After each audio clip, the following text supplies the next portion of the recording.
Xem á, ta, chụp ý, mò, mò, chụp ý, chỗ kiên, mò, bên này, chụp ý, chụp ý,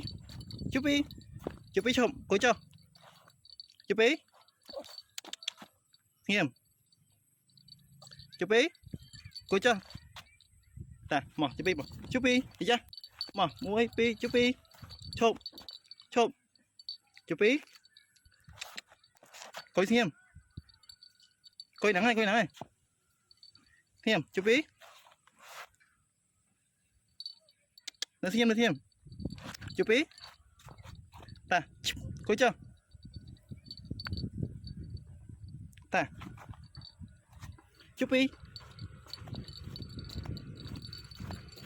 chụp